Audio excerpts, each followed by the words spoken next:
إن الحمد لله نحمده ونستعينه من يهده الله فلا مضل له ومن يضلل فلا هادي له وأشهد أن لا إله إلا الله وحده لا شريك له وأشهد أن محمدا عبده ورسوله أما بعد فأعوذ بالله من الشيطان الرجيم فأقيموا الصلاة وآتوا الزكاة واعتصموا بالله هو مولاكم فنعم المولى ونعم النصير. عن عبد الله بن مسعود رضي الله تعالى عنه قال النبي صلى الله عليه وسلم في التشهد ويقول النبي صلى الله عليه وسلم في التشهد التحية لله والصلوات والطيبات السلام عليك وعلى عباد الله الصالحين أشهد أن لا إله إلا الله وأشهد أن محمدا عبده ورسوله ثم قال فليتخير من الدعاء ما أعجبه إليه فيدعو رواه البخاري مسلم. সম্মানিত বাইতুল হাম জামে মসজিদের দ্বীনি মুসলিম ভাই বোন, প্রশংসা আল্লাহর জন্য, শান্তি অবতীর্ণ হোক আল্লাহর রাসূলের উপর সাল্লাল্লাহু আলাইহি ওয়াসাল্লাম। আজ জুমার খুতবায় সংক্ষিপ্ত সময়ে বক্তব্যের বিষয়ে আল্লাহর নিকটে চাওয়ার বিশেষ দুইটা সময়। তার একটা সময় হলো সালাম ফেরার পূর্বে। সালাম ফেরার পূর্বে রাসূল সাল্লাল্লাহু আলাইহি সাল্লাম কি বলতেন আর কি বলার জন্য বলেছেন, আমরা এই নিয়ে আজকের জুমায় এক গুরুত্বপূর্ণ সংক্ষিপ্ত তথ্যবহল বিবরণের চেষ্টা করব ইনশাআল্লাহুল আজিজ। আপনাদের সাথে শেষে আরও প্রয়োজনীয় জরুরি কিছু কথা থাকতে পারে। আল্লাহ তাআলা বলেন ফাকিমুস সালাতা, তোমরা সালাত আদায় করো, ওয়াতুজ যাকাতা, যাকাত প্রদান করো, ওয়াতাসিমু বিল্লাহ, আর আল্লাহকে শক্তভাবে আঁকড়ে ধরো, তার নিয়ম নীতি বিধানকে। হুয়া মাওলাকুম, তিনি হচ্ছেন তোমাদের অভিভাবক। ফানিমাল মাওলা নিমান নাসির, তিনি উত্তম অভিভাবক, উত্তম সাহায্যকারী। তার মতো কেউ অভিভাবক নেই আর তার মতো কেউ সাহায্যকারী নেই। অতএব তোমরা সালাত আদায় করো, যাকাত প্রদান করো, আর আল্লাহর বিধানকে শক্তভাবে ধরো। অভিভাবক তিনি তোমাদের। অভিভাবককে যা বলা লাগে তা বলে নাও। সম্মানিত দ্বীনি ভাই বোন, রাসূল সাল্লাল্লাহু আলাইহি সাল্লাম সালাম ফেরার পূর্বে প্রথমে আমাদের যেটা বলে থাকে আমাদের ভাষায় আত্তাহিয়াত বা তাশাহুদ পড়তেন। তারপরে তিনি মানুষকে স্বাধীনতা দেন দোয়া করার জন্য। আব্দুল্লাহ ইবনে মাসউদ রাদিয়াল্লাহু তাআলা আনহু বলেন, ইয়াকুলুন নবী সাল্লাল্লাহু আলাইহি সাল্লাম ফিত তাশাহুদে, রাসূল সাল্লাল্লাহু আলাইহি সাল্লাম আত্তাহিয়াত পড়ার সময় বলতেন, তাশাহুদে বলতেন, আত্তাহিয়াতু লিল্লাহি ওয়াসসালাওয়াতু ওয়াত-তাইয়্যিবাতু। শারীরিক ইবাদত, মৌখিক ইবাদত, অর্থগত ইবাদত সব আল্লাহ তাআলার জন্য। আসসালামু আলাইকা আইয়ুহান নবিয়্যু ওয়া রাহমাতুল্লাহি ওয়া বারাকাতুহু। হে নবী, আপনার উপরে শান্তি অবতীর্ণ হোক আর আপনার উপরে বরকত ও দয়া অবতীর্ণ হোক। আসসালামু আলাইনা, আর শান্তি বরকত আমাদের উপরে হোক।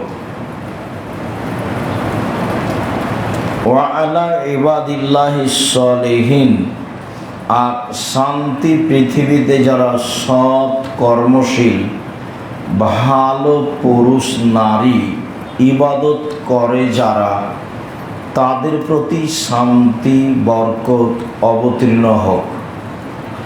আশহাদু আল্লা ইলাহা ইল্লাল্লাহ, আমি সাক্ষ্য দিচ্ছি আল্লাহ ছাড়া কোনো মাবুদ নেই।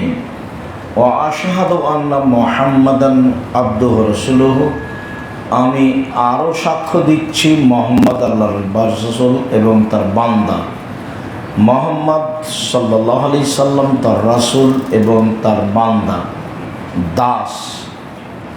এই পর্যন্ত রাসূল সাল্লাল্লাহু আলাইহি সাল্লাম বলার পরে তিনি বলেন, সুম্মাল ইয়াতাখায়্যার মিনাদ দুআয়ে মা আ'জাবাহু ইলাইহি, এরপরে মানুষ দোয়া বাছাই করুক যা তাকে ভালো লাগে, তারপর দোয়া করুক। এ আদেশ রাসূল সাল্লাল্লাহু আলাইহি সাল্লাম দেন তাশাহুদ পড়ার পরে।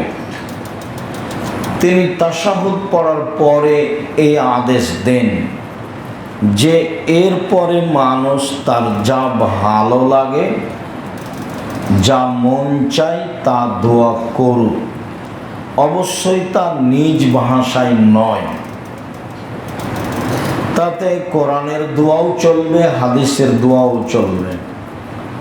সিজদায় দোয়া বেশি কবুল হয় এ কথাই ঠিক, কিন্তু কোরআন মাজিদ সিজদায় পড়া নিষেধ, রুকুতেও সিজদায় কোরআন মাজিদ পড়া নিষেধ।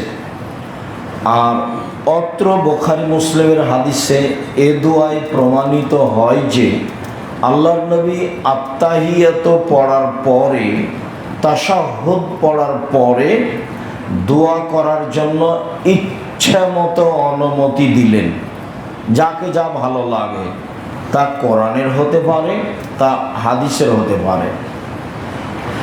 জরুরি কথা যে ওমর ইবনুল খাত্তাব রাদিয়াল্লাহু তাআলা আনহু বলেন, রাসূল সাল্লাল্লাহু আলাইহি ওয়াসাল্লাম বলেছেন, আদ-দুআ মুআল্লাকুন বাইনাস সামাই ওয়াল আরজে, মানুষের দোয়া আসমান জমিনের মাঝে ঝুলন্ত থাকে।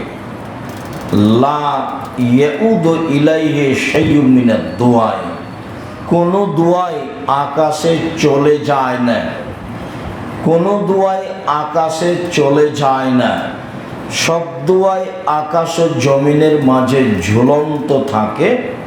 হাত্তা তুসাল্লি আলা নবিয়িকা, যতক্ষণ পর্যন্ত আপনি মানুষ আমার উপরে, নবীর উপরে দুরূদ না পড়ে। অত্র হাদিস দ্বারা প্রমাণিত হয় যে রাসূল সাল্লাল্লাহু আলাইহি সাল্লাম তাশাহুদ পড়ার পরে ইচ্ছামতো দোয়া করার অনুমতি দিলেন। তবে অন্য হাদিসে বোঝা যাচ্ছে যে তাশাহুদ পড়ার পরে দরুদ পড়তে হবে, অন্যথায় আমার দোয়া আকাশ এবং জমিনের মাঝে ঝুলন্ত থাকবে।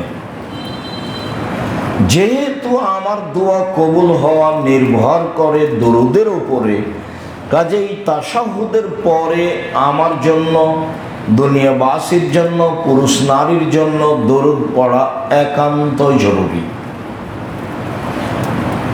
এ কারণে রাসূল সাল্লাল্লাহু আলাইহি সাল্লাম যখন আজানের দোয়া জন্য বললেন, তখন তিনি বললেন, পৃথিবীর মানুষ শোনো, এজা সামিতুমুল মুআদ্দিনা ফাকুলু মিসলা মা ইয়াকুলু, মুয়াজ্জিনকে যখন আজান দিতে শুনবা, তখন মুয়াজ্জিন যা বলে তা বলো, মুয়াজ্জিন যা বলে তা বলো। তারপর যখন আজান শেষ হয়ে যাবে, সাল্লু আলাইয়া, আমার উপরে দুরূদ পড়ো। আজানের উত্তর শেষ হয়ে গেলে আমার উপরে দুরূদ পড়তে হবে। তারপরে তিনি বললেন, এখন দোয়া করো, আসআলুল্লাহ লি আল ওয়াসিলা ফাইন্নাহা মানজিলাতুল ফিল জান্নাহ, আমার জন্য ওয়াসিলা চাও। চট্টগ্রামে ওয়াসিলা মানে পীর, ওসিলা ধরতে হবে, ওসিলা ধরতে হবে, মাধ্যম। মাধ্যম না ধরলে আপনার দোয়া কি আল্লাহর কাছে পৌঁছাবে? ধর্ম পাগল হয়ে গেছে। ছোট বড় কাউকে আল্লাহকে বলার জন্য কিছু লাগে না। যে জঙ্গলে আছে সেও আল্লাহকে বলতে পারে, যে ড্রেনে পড়ে আছে সেও আল্লাহকে বলতে পারে, যে আরো কোথাও কোনো জায়গা আছে সেও আল্লাহকে বলতে পারে। আল্লাহকে কিছু বলার জন্য কোনো মাধ্যম লাগে না। আল্লাহ এত বড় ক্ষমতাশীল যে কোনো মাধ্যম দিয়ে তার কাছে যাওয়া লাগে না, মাধ্যম লাগবে না, সরাসরি যাওয়া যায়। এখন তিনি বললেন যে তোমরা আমার জন্য ওয়াসিলা চাও। ফাইন্নাহু মানজিলাতুন, ওয়াসিলা হচ্ছে জান্নাতে একটা জায়গা, ওয়াসিলা হচ্ছে জান্নাতে একটা মর্যাদা, ওয়াসিলা হচ্ছে বিচারের মাঠে একটা মর্যাদা। এটা হলো ওয়াসিলা মানে মর্যাদা। লা তামবাগি লিআবদিন মিনাল ইবাদে ইল্লা লিআহদিন, সেই জায়গাটা আল্লাহর বান্দাদের মধ্যে একজনের জন্য শোভনীয়। ওয়ানা আরজু আনা হো, আর আমি আশা রাখি সেটাই আমি। সেই জায়গাটার অধিকারী একজন মাত্র, আর আমি আশা রাখি আমি হচ্ছি সেই ব্যক্তি। আদম থেকে নিয়ে কিয়ামত পর্যন্ত যত মানুষ এসেছে, আছে, আসবে, সমস্ত মানুষের মধ্যে ওই জায়গাটা মাত্র একজন পাবে, আর আমি আশা রাখি আমি সেই ব্যক্তি। অতএব আমি তোমাদের একটা কাজ করতে বলি, ফাসআলুল্লাহ লিল ওয়াসিলা, সারা পৃথিবীর মানুষ তোমরা আল্লাহকে বলো আল্লাহ যেন সেই জায়গাটা আমাকে দিয়ে দেয়। তাই দোয়াতে আছে আল্লাহুম্মা রাব্বা হাযিহি দাওয়াতি তাম্মা ওয়া সালাতিল কায়েমা আতি মুহাম্মাদানিল ওয়াসিলা ওয়াল ফাজিলা, দিয়ে দাও মুহাম্মদকে ওয়াসিলা দিয়ে দাও আর ফাজিলা দিয়ে দাও, মর্যাদা দিয়ে দাও আর সম্মান দিয়ে দাও। দাও না, তুমি তো ওয়াদা করেছো। ওয়াতিয়া আল ওয়াসিলা ওয়াল ফাজিলা ওয়া বাসহু মাকামাম মাহমুদিল্লাহি ওয়াত্তা, প্রশংসনীয় জায়গা তুমি তো দেওয়ার আদা করেছো, দিয়ে দাও। সারা পৃথিবীর মানুষ কিয়ামত পর্যন্ত তোমরা বলতে থাকো সবাই মিলে, পুরুষ নারী, যে আল্লাহ সেই জায়গাটা তুমি মুহাম্মদকে দিয়ে দাও, আমি সে ব্যক্তিটা আমি আশা রাখি। তারপরে তোমাদের বলছি, তাতে তোমাদের কি হবে? বিচারের মাঠে আমি তোমাদের জন্য সুপারিশ করব। এই কারণে তোমরা যদি আমার জন্য আল্লাহর কাছে এই জায়গাটা চাও, তাহলে আমি একটা শুকরিয়া আদায় করব। শুকরিয়া কি? তোমাদের সবার জন্য আল্লাহকে বলবো যে এদের জান্নাতে দিয়ে দাও। তোমরা একটা করলে আমি কিছু করব না, আমার কোনো শ্রম হবে না, আমি তোমাদের শুকরিয়া আদায় করব এই মর্মে যে তোমাদের জন্য আমার ব্যাপারে আমার জন্য সুপারিশ করা জরুরি হয়ে যাবে। আল্লাহ ওকে জান্নাত দিয়ে দাও, এই জন্য আমি তোমাদেরকে বলছি এটা বলো।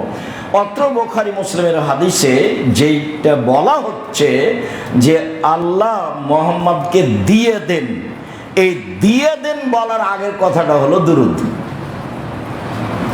মানে আমি বুঝাতে চাচ্ছি যে দোয়া ঝুলন্ত আছে, আল্লাহর কাছে যাবে না, কি না হলে? দুরূদ না হলে। এখানেও এই জন্য হাদিসটা পেশ করে দেখলাম যে আজান শেষ হলে আল্লাহ নবী বললেন যে তোমরা দুরূদ পড়ো, তারপরে সবাই মিলে বলো আল্লাহকে যে ওই জান্নাতের সম্মানিত জায়গাটা, বিচারের মাঠের সম্মানিত মর্যাদাটা আল্লাহ রাসূলকে দিয়ে দেন। আগে দুরূদ পড়ো, তারপরে বলো যে দিয়ে দেন। ওয়াদা করেছো, দিবা না কেন? ওয়াদা তো তুমি করেছো, দাও, তোমার ওয়াদা তুমি বাস্তবায়ন করো। দুরূদ। আনাস রাদিয়াল্লাহু তাআলা আনহু বলেন, রাসূল সাল্লাল্লাহু আলাইহি ওয়াসাল্লাম বলেছেন, মান সাল্লা সালাতান ওয়াহিদা, কেউ যদি একবার দুরূদ পড়ে তো সাল্লাল্লাহু আলাইহি আশারা সালাওয়াতিন, তাহলে আল্লাহ তার উপরে 10 বার দরুদ পড়বেন, মানে 10 বার দয়া ও রহমত করবেন।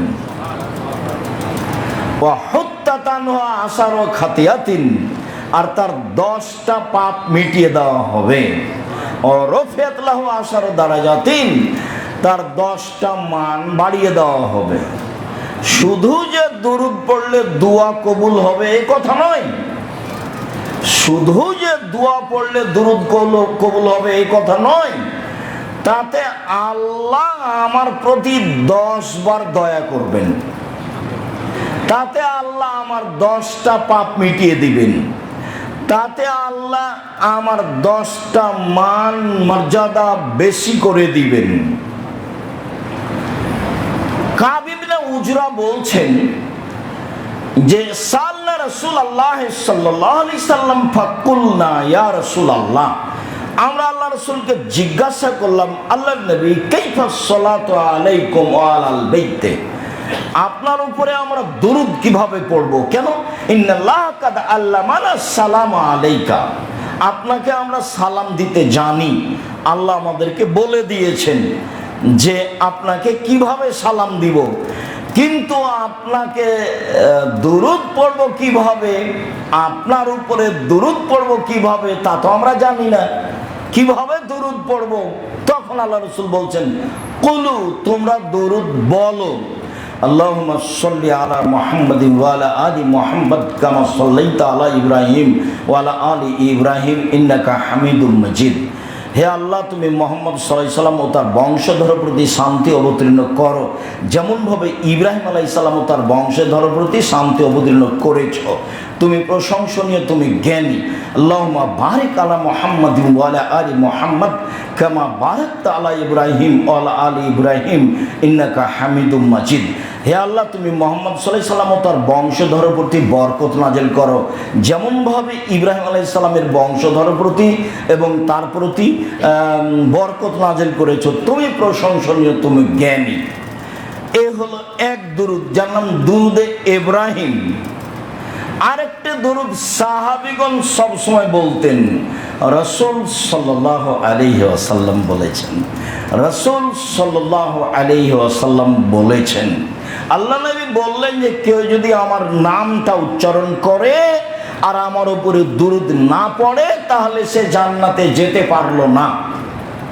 আমার উপরে দুরূদ পড়লো না, ওর নাকটা মাটিতে মিশে যাক, কেন পড়লো না? নামটা আসলেই বলবে সাল্লাল্লাহু আলাইহি ওয়াসাল্লাম।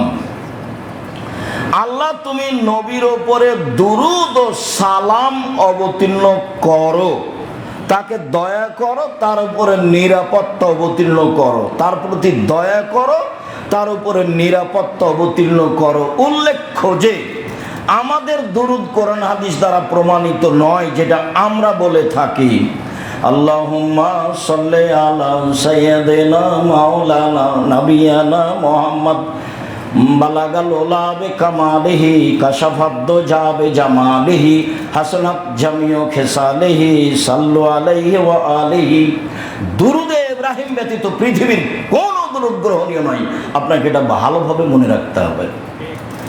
এমনকি উমর রাদিয়াল্লাহু তাআলা আনহু থেকে যদি কোনো দুরূদ প্রমাণ হয় সেটা বাতিল বলে গণ্য হবে।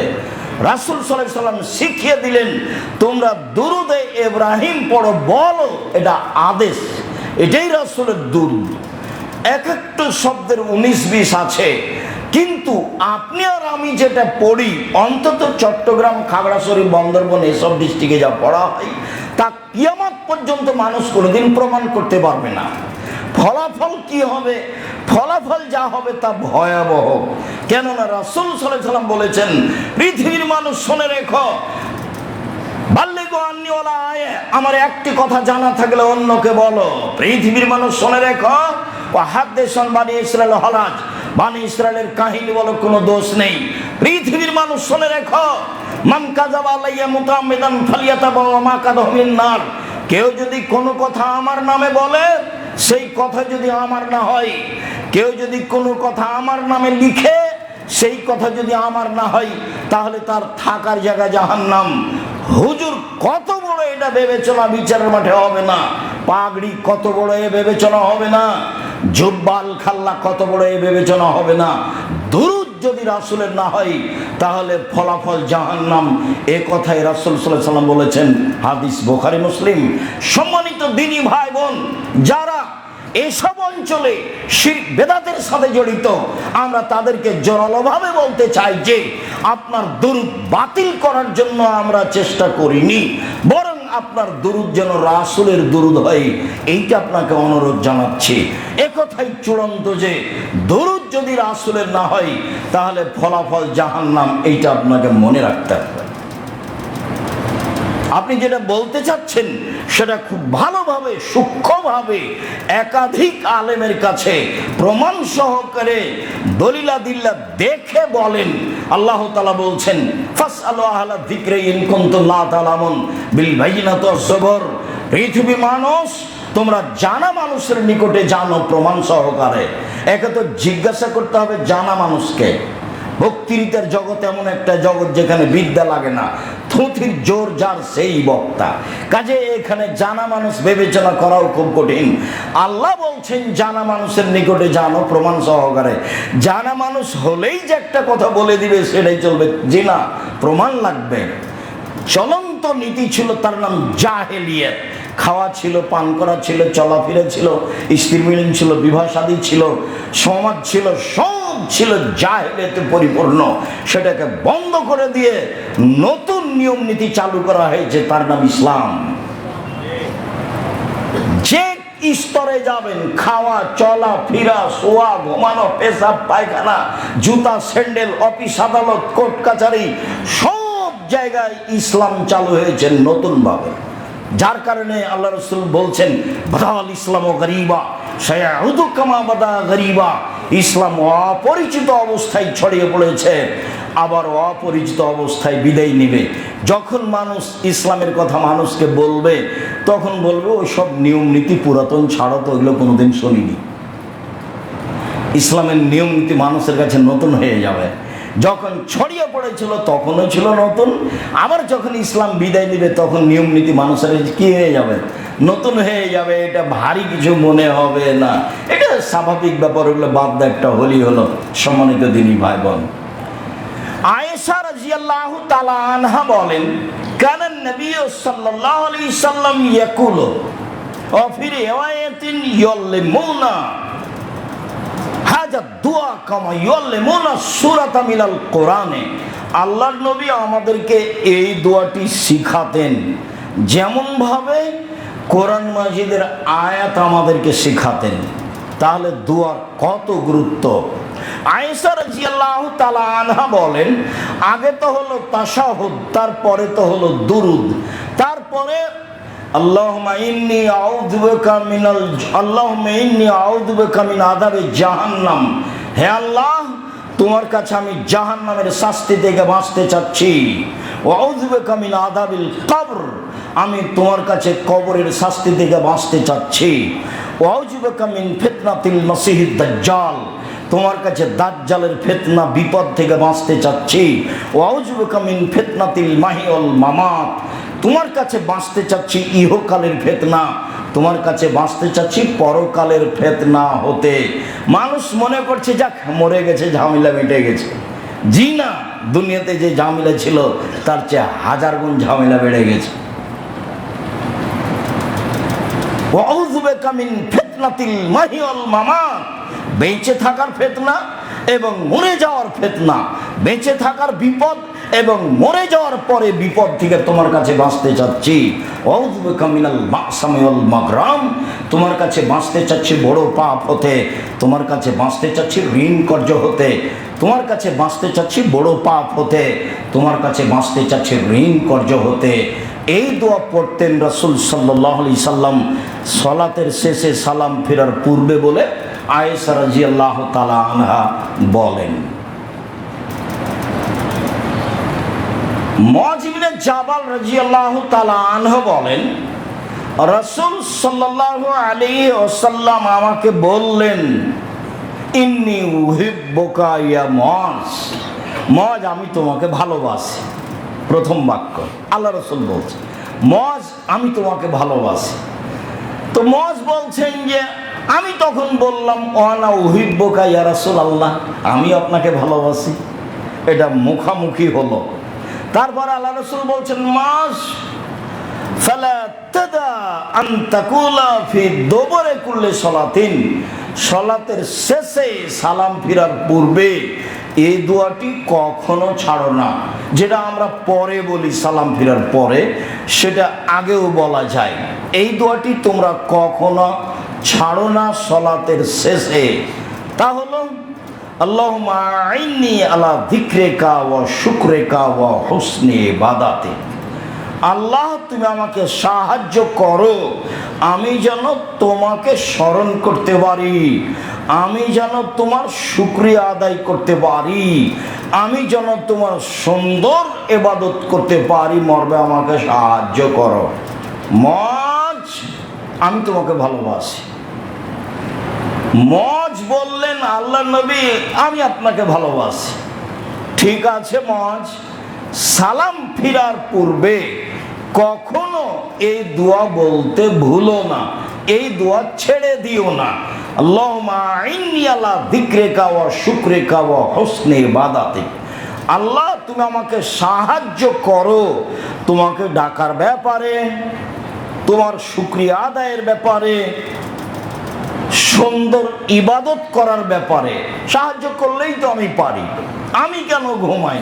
তুমি সাহায্য করো, আমি একটু ঘুম থেকে উঠে তোমাকে ডাকি, আস্তাগফিরুল্লাহ কিছু বলি, তুমি আমাকে সাহায্য করো, আমি যেন তোমার শুকরিয়া আদায় করি। সুবহানাল্লাহি ওয়া বিহামদিহি সুবহানাল্লাহিল আযীম কিছু বলি না, একটু শুকরিয়া আদায় করি, তারপরে সুন্দর কিছু ইবাদত করি, তাসবিহ তাহলিল জিকির আজকার, 2 রাকাত সালাত আদায় করি। সাহায্য করো, এই কথা রাসূল সাল্লাল্লাহু আলাইহি ওয়াসাল্লাম বলেন মুআয ইবনে জাবালকে। আব্দুল্লাহ ইবনে উমর রাদিয়াল্লাহু তাআলা আনহু বলেন রাসূল সাল্লাল্লাহু আলাইহি ওয়াসাল্লাম বলতেন তার দুআতে, দুরুদের পরে আল্লাহুম্মা ইন্নী আউযু বিকা মিন যাওয়ালিল নিমাতিকা, হে আল্লাহ তুমি যে নিয়ামত দিয়েছো এইটা যেন চলে না যায়, এটা থেকে তুমি বাঁচাও। আজকে আছি ধনী, কালকে হব গরিব, এই নিয়ামত আমি চাই না। এইসব সরকারি নির্বাচনে গেলেই যে আপনার পূজা করছিল সে পরের দিন লাথি মেরে চলে যাবে, এইরকম সম্মান আমি চাই না। আল্লাহুম্মা ইন্নী আউযু বিকা মিন যাওয়ালিল নিমাতিকা, তুমি আমাকে বাঁচাও, যে নিয়ামত দিয়েছো সেই নিয়ামত যেন আমার থেকে চলে না যায়, আমাকে ধরে রাখার সুযোগ করে দাও। ওয়া তাহাউলে আফিয়াতিকা, যে নিরাপত্তা দিয়েছো সেটা যেন উল্টে না যায়। নিরাপত্তা চলে গেল, মামলা মোকদ্দমা, জজকোর্ট, হাইকোর্ট, ঝামেলা, মারামারি, মোকদ্দমা সব চলে আসলো, এগুলো আমি চাই না। অফুজাতে নিকমাতিকা, হঠাৎ বিপদ, ইন্না লিল্লাহি ওয়া ইন্না ইলাইহি, এইরকম বিপদ থেকে আমি বাঁচতে চাই। জামিয়ে সাখাতিকা, সর্ব ধরনের অসন্তুষ্টি, তোমার কোনো অসন্তুষ্টি আমি চাই না। বাড়িতে, ঘরে, জমিতে, জায়গাতে, আহাল পরিবারে, কর্মে, ইবাদতে, কোন জায়গাতে তুমি অসন্তুষ্ট হয় এটা আমি চাই না। আল্লাহুম্মা ইন্নী আউযু বিকা মিন যাওয়ালিন নিমাতিকা ওয়া তাহাউলি আফিয়াতিকা ওয়া ফুজাতি নিকমাতিকা ওয়া জামিয়ে সাখাতিকা। এই দোয়া রাসূল সাল্লাল্লাহু আলাইহি সাল্লাম পড়তেন সালাম ফিরার পূর্বে।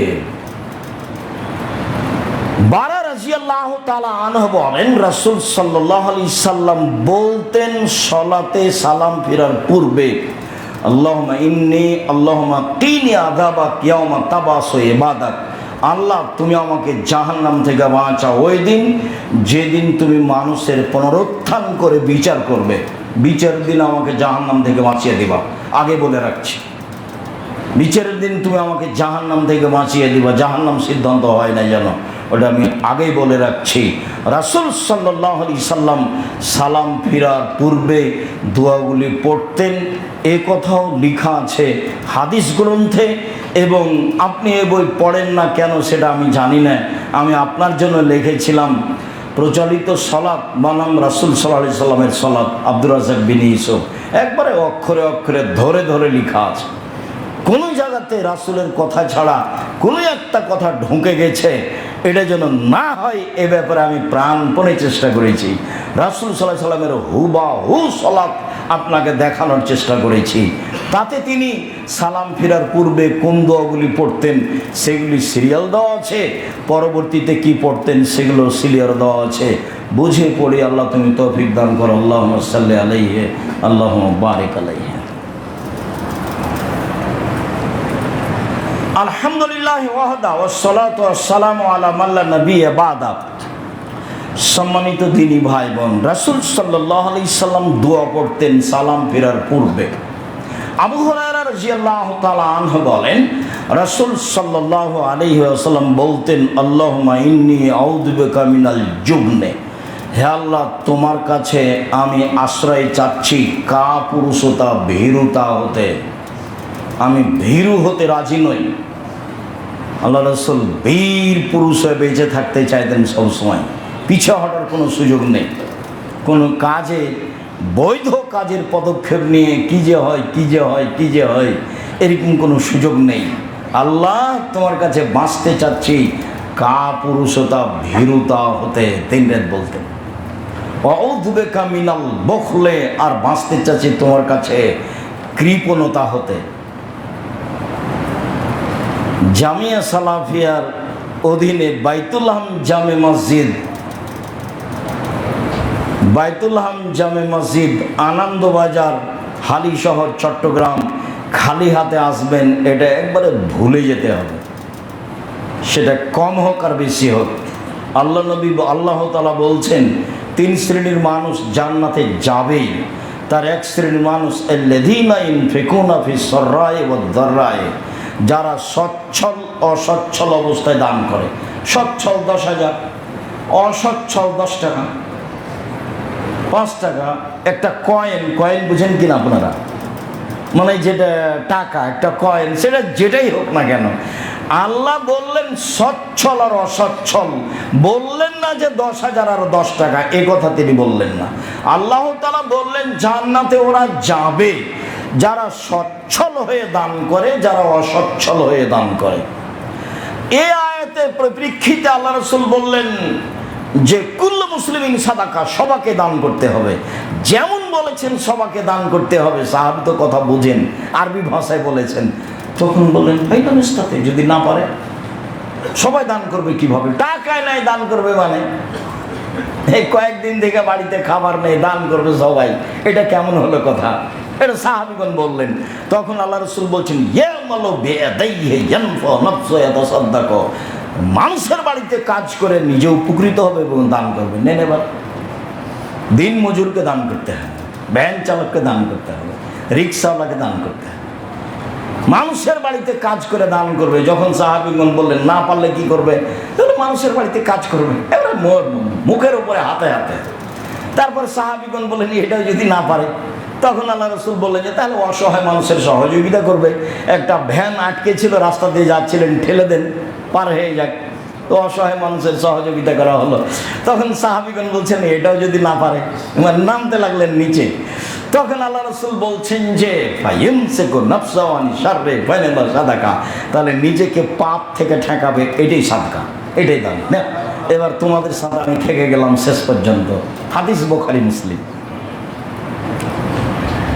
তো রাসূল সাল্লাল্লাহু আলাইহি সাল্লাম নীতিগতভাবে সালাতে সালাম ফিরার পূর্বে বাঁচতে চাইতেন, আল্লাহ তুমি আমাকে কৃপণতা থেকে বাঁচাও। আর একবার বলেছেন 3 শ্রেণীর মানুষ ধ্বংস হবে। তার 1 শ্রেণীর মানুষ হচ্ছে সুহুন্নতা, কৃপণতাকে মেনে নেয়। যে কে কৃপণতাকে মানলো, যে কেউ একটু সাহায্য চাইলো কিন্তু মুখটা চুপটি লেগে থেকে গেল, কিছু বললো না, 10 টাকা দিল না, সে হলো কৃপণ। আল ইয়াদুলিয়া খায়রু মিন ইয়াদিস সুফলা, দেওয়া হাত ভালো নেওয়া হাতের চেয়ে, কম হোক আর বেশি হোক, এই হলো কৃপণ। সময়ে কথা হবে, ওটা অন্যদিন। এমনি বক্তব্যে দেখতে পারেন সাধারণ দান, তখন এগুলো হাদিস ধারাবাহিকভাবে আসবে। আজকের জন্য আল্লাহ তোমার দরবারে বাঁচতে চাচ্ছি কৃপণতা হতে। আউযু বিকা মিন আরযালিল উমর, তোমার কাছে বাঁচতে চাচ্ছি অথর্ব অচল বয়স হতে, যেই বয়সে ছেলে মেয়ে পেশাব পায়খানা নিয়ে যাবে, এই বয়স আমি তোমার কাছে চাইনি। নিজ ক্ষমতার ভিত্তিতে পেশাব পায়খানায় যাবো, চলতে পারবো, এরকম পরিবেশে তোমার সন্তুষ্টিতে দুনিয়া থেকে বিদায় নিতে চাই। মানুষের জিম্মে চলে যাব, চলতে পারবো না, পেশাব করতে যেতে পারবো না, পায়খানা করতে যেতে পারবো না, নির্বাহী বিছানায় পড়ে থাকবো, এইরকম বয়স তোমার কাছে চাই না। এই বয়স থেকে তোমার কাছে বাঁচতে চাচ্ছি।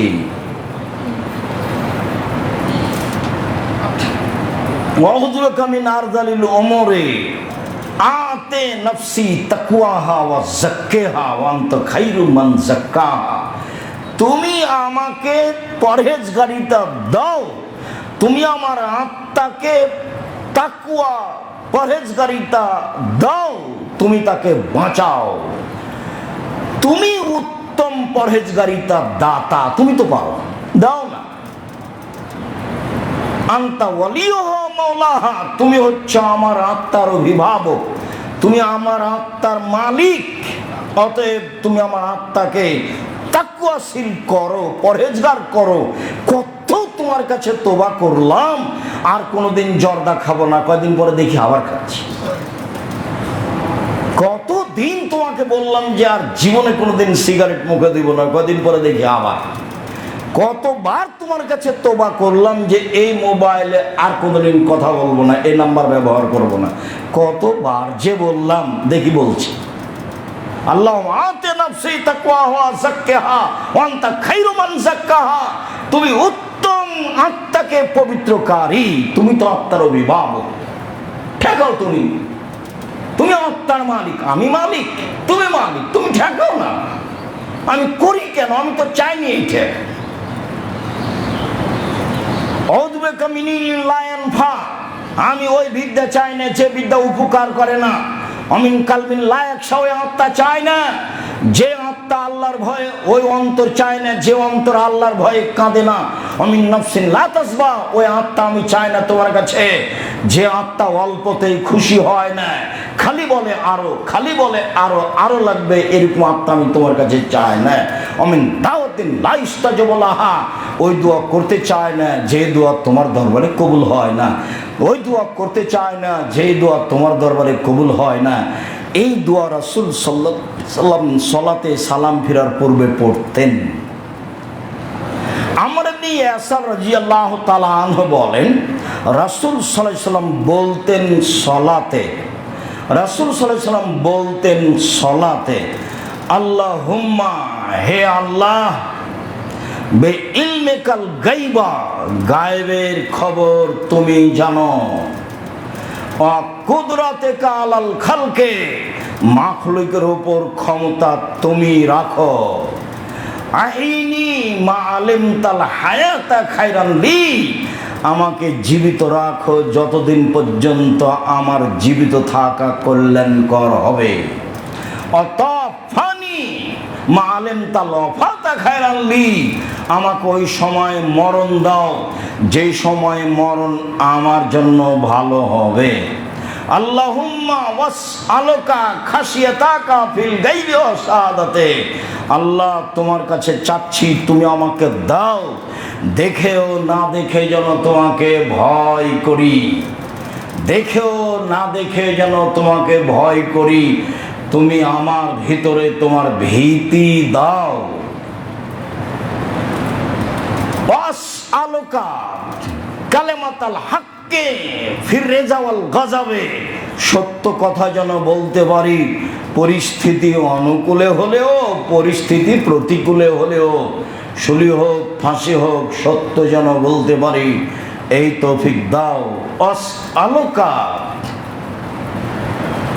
আল কাসদা ফিল ফাকরে ওয়াল গিনা, মধ্যম পন্থায় খরচ করার তৌফিক দান করো, জীবিকা নির্বাহ মধ্যম পন্থায় হবে, স্ত্রীর সঙ্গে পরামর্শ করে সংসার পরিচালনা করতে হবে, বড় থেকে বড় ব্যবসায়ী হলেও স্ত্রীর সাথে পরামর্শ করে ব্যবসা বাণিজ্যে থাকতে হবে।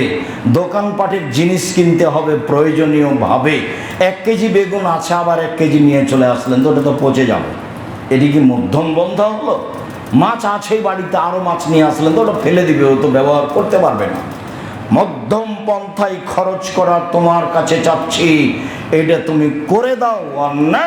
মান লা তানফাদ, এমন নিয়ামত দাও যেটা শেষ হবে না, আজ আছে কাল নেই, এরকম নিয়ামত অনুগ্রহ তোমার কাছে আমি চাই না। অকররাতা আইনিন লা তানকাতেও, চোখের শীতলতা দাও, শান্তি নিরাপত্তা দাও, যেটা কখনো বিচ্ছিন্ন হবে না। ওয়াসালকা রেজান বাদাল কাজায়ে, ফায়সালা যদি ভুল, ফায়সালা যদি আমার বিপক্ষে হয়েও থাকে, তাহলে এখন বলছি তুমি সন্তুষ্টি দাও। দাও, তুমি তো বললে ফেরত দাও, দোয়া করলে তো তুমি তাকদির পরিবর্তন করে দাও। তাহলে যদি আমার ব্যাপারে কোনো ফায়সালা উল্টা হয়ে থাকে, সেটা তুমি ঠিক করে দাও। ওয়াস আলোকা, তোমার কাছে চাচ্ছি, বারদাল আইসে বাদাল মন্তে, মরণের পরে সুন্দর জীবিকা নির্বাহ। নেন, মানে মরণের পরে জীবন আছে, সেইটা সুন্দর করে দাও, এটা তোমার কাছে চাচ্ছি। ওয়া লাজ্জাতান নাজরে ফি ওয়াজহিকা, আর মরণের পরে তোমাকে দেখে যেন সন্তুষ্ট হই, এইটা ব্যবস্থা করে দাও। তোমার দর্শন পৃথিবীতে সবচেয়ে, পরকালে সবচেয়ে বড় নিয়ামত, এটা দিবা।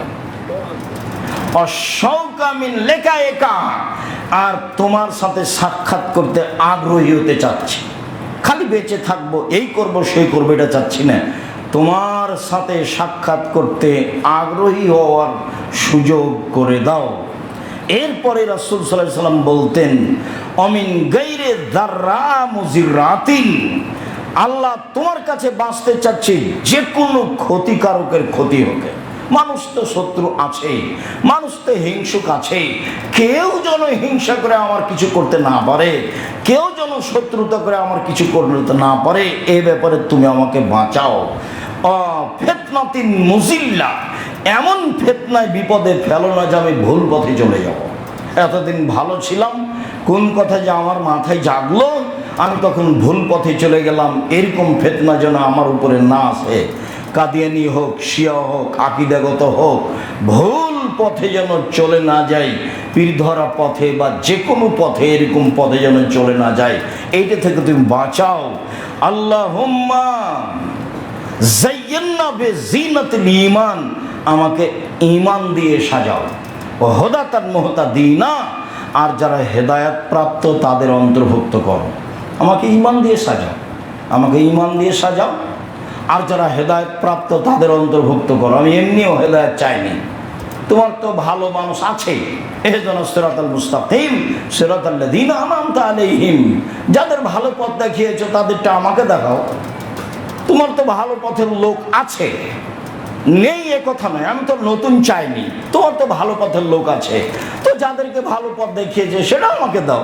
আমাকে দিতে তোমার কার্পণ্যতা কোথায়? তুমি তো দেওয়ার আদায় করেছো, তুমি তো আদায় করেছো, সেটা পূর্ণ করে দাও। আমি তোমাকে বলছি সালাম ফেরার পূর্বে সালাতে তুই আমার কথা মেনে নাও। তারপরে আপনি বলতে পারেন, আল্লাহুম্মা, হে আল্লাহ, ইয়া আল্লাহ, তুমি হচ্ছ আল্লাহ, ইন্নাকাল ওয়াহিদুল আহাদ, তুমি হচ্ছে একক, অদ্বিতীয়, as-সামাদ, নিরপেক্ষ, মুখাপেক্ষীহীন, লাম ইয়ালিদ, তুমি কারো থেকে জন্ম নেওনি, ওয়ালাম ইউলাদ, তুমি তোমার থেকে কেউ জন্ম নেয়নি, ওয়ালাম ইয়াকুল লাহু কুফুওয়ান আহাদ, তোমার তোমার সমকক্ষ কেউ নেই। এই দোয়াটা পড়ার পরে একজন সাহাবী আরেকটু পরে বললেন, আনতাগফিরালি জুনুবি, আমার পাপ ক্ষমা করে দাও, ইন্নাকা আনতাল গফুর রহিম, তুমি ক্ষমাশীল, তুমি দয়াশীল। তখন রাসূল সাল্লাল্লাহু আলাইহি ওয়াসাল্লাম 3 বার বললেন, লোকটা ক্ষমা পেয়ে গেছে, লোকটা ক্ষমা পেয়ে গেছে, লোকটা ক্ষমা পেয়ে গেছে। 3 বার এই কথা বললেন। আজকের আলোচনার শেষে চলে আসলাম। অনেক দোয়া আছে, সেগুলো এই সালাতের বই থেকে আমাকে আসার সময়তে বলল জামিয়া সালাফের যেসব পত্রিকা বই পুস্তক আল ইতেসাম সবটা বই আপনাকে সংগ্রহ করতে হবে। আবদুল্লাহর যেসব বইগুলো লেখা আছে সবগুলো আপনাকে সংগ্রহ করতে হবে। এগুলো মানুষকে সঠিক পথে নিয়ে যাওয়ার জন্য মাধ্যম, যেটা আমি আপনাকে দিন রাত বলে থাকি। মুখে আছি, কলমে আছে, মিডিয়া আছে। তো মুখে তো দেখলেন, দেখতে ভালো লাগলো আবদুল্লাহ হিসেবে এসেছেন, তো মিডিয়া তো সাথে আছে কিছু না কিছু। কলম আপনাকে সাথে রাখতে হবে। আপনার আত্মীয় স্বজন, ফুফু, খালা, কত বেদাতি মুশরিক আছে, একবারে ডাহায় সেরেকি কাজকে বলছে ভালো কাজ। আপনার মায়ের সামনে আপনি পীর সাহেবের কাছে যাওয়া যাবে না এই কথা বললে আপনার মা আপনাকে বাড়ি থেকে বের করে দেবে। বলিস কি? বলিস কি? পীর ছাড়া দুনিয়াতে থাকা যায়? মুখ খুলবি না পীরের বিরুদ্ধে, আপনার মায়ে বলছে। এই জগতে আপনি যদি এইসব বই পুস্তক তাকে না পড়াতে পারেন বা এরকম দিনই ভাই বোনকে না পড়ান, তাহলে আপনার চেষ্টা প্রচেষ্টা কি? আবু বকর সিদ্দিক রাদিয়াল্লাহু তাআলা আনহু বলছেন, আল্লামনি ইয়া রাসূলুল্লাহ দুআন আদু বিহি সলাতি। আল্লাহ নবী আমাকে একটা দোয়া বলে দেন তো আল্লাহ নবী, যেটা আমি সলাতে বলবো। এটা আবু বকর সিদ্দিকের দাবি। আবু বকর সিদ্দিক রাদিয়াল্লাহু তাআলা আনহু বললেন, আল্লাহ নবী আমাকে একটা দোয়া বলে দেন তো, যে দোয়াটা আমি সলাতে বলবো, আমার সলাতে। তখন আল্লাহ রাসূল বললেন, কুল বলো, কুল বলো, আল্লাহুম্মা ইন্নী যালামতু নাফসি যুলমান কাসীরা। হে আল্লাহ, জীবনে আমার প্রতি আমি খুব অত্যাচার করেছি। মানুষ নিজের উপরে জুলুম করে, কেন জানেন? ওই জুলুমের ফলটা ওই নিজে ভোগ করে। এটা বাস্তব দেখবেন আপনি। আপনি সমাজে একটা ভুল কথা বলে ফেলেছেন, একটা অন্যায় কথা, এখন বৈঠকে বসে বলছেন, সবাই বলছেন এটা কথা বলা হয় নাকি, তুই একবারে মানুষ। আরে সবাই রিরি করছে, তখন আপনি দেখলেন লজ্জা পাচ্ছেন, আপনি খুব লজ্জা পাচ্ছেন, আর বলছেন কি যে হয়ে গেল, কথাটা বলা ভুলই হয়েছে। আসলে এগুলো কে কষ্ট পাচ্ছে বলেন তো? আপনার আত্মা। সবাই তো এখন আপনার বিরুদ্ধে বৈঠকে বলছে, তখন আপনি তো কষ্ট পাচ্ছেন। কে কষ্ট পাচ্ছে? আপনার আত্মা। নিজেকে নিজেই দুঃখ প্রকাশ করছেন, আফসোস করছেন এবং নিজেকে বলছেন তোর একটু হিসাব থাকা দরকার, বেহিসাব কথা বলিস কেন? আপনি নিজেকে বলছেন তোর একটু হিসাব থাকা দরকার, বেহিসাব কথা বলিস কেন? এখন লেট ঠেলাটা সবাই তোর বিরুদ্ধে কথা বলছে। এই হলো আত্মা। আত্মাই আপনার ক্ষতি করে। তাই আল্লাহুম্মা ইন্নী যালামতু নাফসি যুলমান কাসীরা। হে আল্লাহ, আমি নিজের প্রতি খুব জুলুম করেছি, অন্যায় করেছি।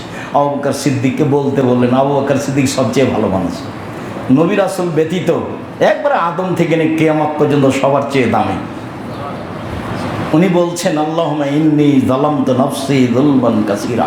হে আল্লাহ, আমি জীবনে খুব জুলুম অত্যাচার করেছি। ফাগফিরলি, তুমি আমাকে ক্ষমা করো।